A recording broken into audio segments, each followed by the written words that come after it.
Hello class and welcome to Clinic Theory Lecture. Today our topic is on periodontal disease.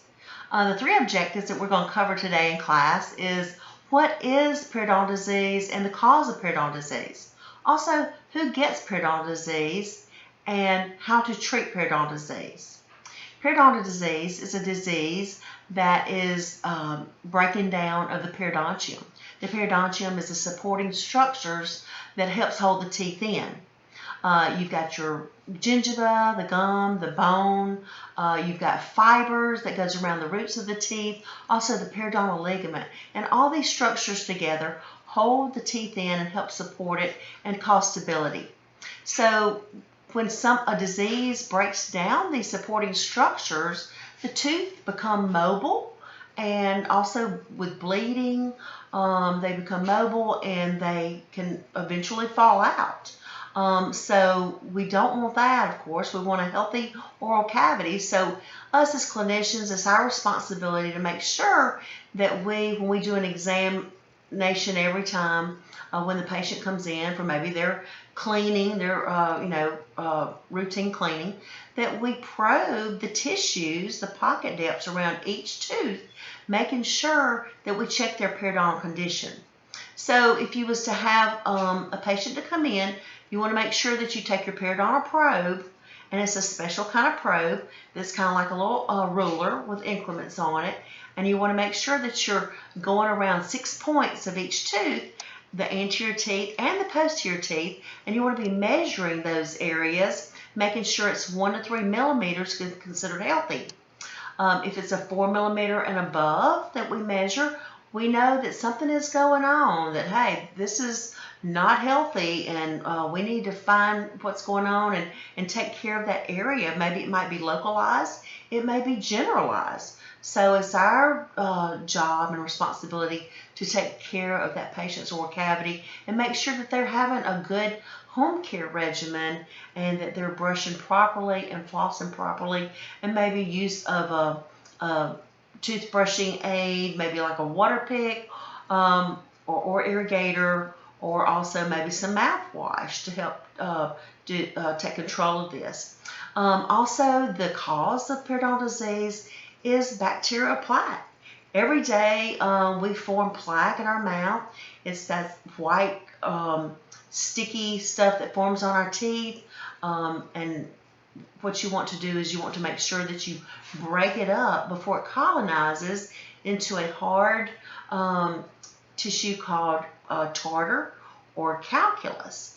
And so that's our job, to make sure that your patient is brushing twice a day, flossing, and so this can help to break that plaque up, that bacteria, so it won't colonize to form hard or harden itself on the teeth, being an irritant to our tissues, the periodontium. So the cause of it, like I said, is bacterial plaque, the bacteria in the plaque that we form every day. Periodontal disease is a silent disease because a lot of people are not aware of the symptoms because they don't have any symptoms until it's maybe in its severe cases or moderate cases, which can be bleeding of the gums, also bleeding, like I said, bleeding, and also maybe a bad taste in their mouth. Also pus or exudate. So we want to make sure that we stay on top of this and that the patient is staying on top of their home care. Who gets the disease? Any ages can. It's a non-reversible disease, meaning that once you start losing bone and your supporting structures around the teeth, then you can't get those healthy tissues back anymore. But we can try to help maintain and get the goal of getting a healthy pocket again. So also contributing factors can be tobacco use, also age-related. But we want to make sure that we stay on top of this because it can be from mild, moderate, and severe cases. So how do we treat this periodontal disease? Well, first of all, we want to make sure that after we have collected all our data, x-rays, and our exam information, we want to make sure that we do a procedure. It can be done called it's called scaling and root planing. And what that is scaling away the irritant, the calculus, off the roots of the teeth. It's kind of like a splinter in our finger. If we didn't remove it, then it would become inflamed, infected, bleeding, some pus, exudate. So we need to remove the splinter in our finger, say, in order for it to get well, to get better. So that's just like calculus on the teeth. We want to remove that irritant, that calculus, with our scaling, and smoothing that root, making sure that that calculus deposit is gone. And because it is a hard deposit and it irritates the tissues around the teeth. So we want to remove all that, remove that disease out from under the gums and all. And then, so that way it has a healthy foundation and kind of to help attach itself to have a smaller pocket depth where the patient is able to clean their teeth better and get down into a lower millimeter pocket where they're able to brush and floss better. Also, we might have to, if it's a moderate or severe case, we might have to refer the patient to a periodontist. And a periodontist is a specialist that specializes in periodontal disease. I've got an example here that I want you to get in your groups and with your classmates, and I've got some drawings that you can see, and I want you to label these drawings in your groups, and you can see I've drawn a healthy side and I've drawn a diseased side. And you can see here, this is the nice little wafered bone here, okay, the little round circles here. And you can see this side is nice and flushed to the tooth, where this side is not. The bone, you can see, is deteriorating, is starting to crater, okay?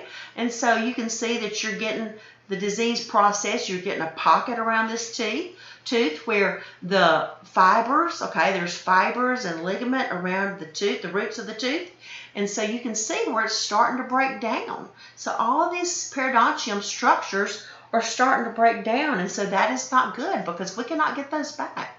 So our procedure is we can go in with our special instruments and we can go and clean this disease out of here, so we can try to get some tissues to kind of adhere back to the bone, or to the tooth, and then having a smaller pocket depth, okay? So that way the patient is able to floss and brush better and keep it cleaner. So if you'll get in your groups, we'll start our group activities, enrichment activities, and then I'll come around. If you have any questions, I'll be glad to answer them. And so this includes our lecture session. Thank you.